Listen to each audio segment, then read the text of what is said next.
איילת סלו, קודם כל עוד כנס, יופי שאתם פה, כיף לראות אתכם, ואתם בטח מביאים חידושים ועוד רעיונות חדשים לשוק. בהחלט. בסופו של יום הבשורה האמיתית שלנו בעולם הרכב לסגמנט העסקי, היא שאנחנו יודעים להביא בית רחב ומגוון של שירותים בכל עולם ניהול צי הרכב, עבור איש הקשר שלנו, שאמור לתת לו מוטת שליטה מלאה בניהול צי הרכב.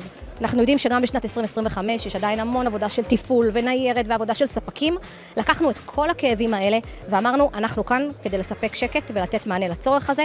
ב-one stop shop, כל השירותים שאתה צריך אצלנו ובחשבונית אחת. אז גם חנייה, גם שירותי דרך, גם פאנצ'רים, אגב, שירותי דרך וגרירה, גם לרכבי ה-EV, מה שבדרך כלל לא ניתן במסגרת הליסינג. יש לנו היום רשת טעינה חשמלית שמאגדת יותר מ-12 ספקים תחת אפליקציה אחת. אנחנו מרכזים את כל כבישי האגרה, גם אצלנו באותה חשבונית, ובעצם נותנים מענה כולל. תגידי לי, איך הלקוחות שלכם מגיבים כשהם עושים כבר את המעבר?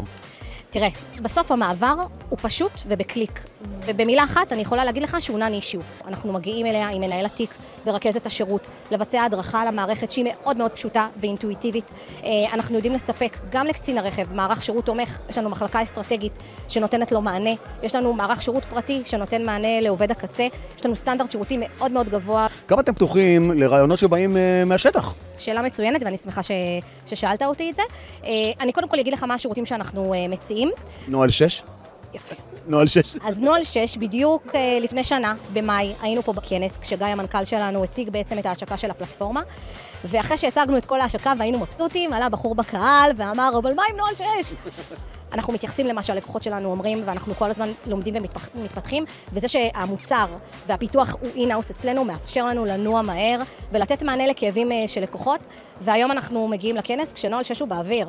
אנחנו מדברים על נוהל 6 AI, שבסוף ישר יכניס את הדיווחים לתוך הפלטפורמה עצמה, שקצין הרכב או מנהל הבטיחות מנהל בה את כל הצי שלו בכל שאר העולמות, חנייה, חניונים, שירותי דרך, EV, כבישי אגרה, לשם הוא גם יקבל את הדיווחים.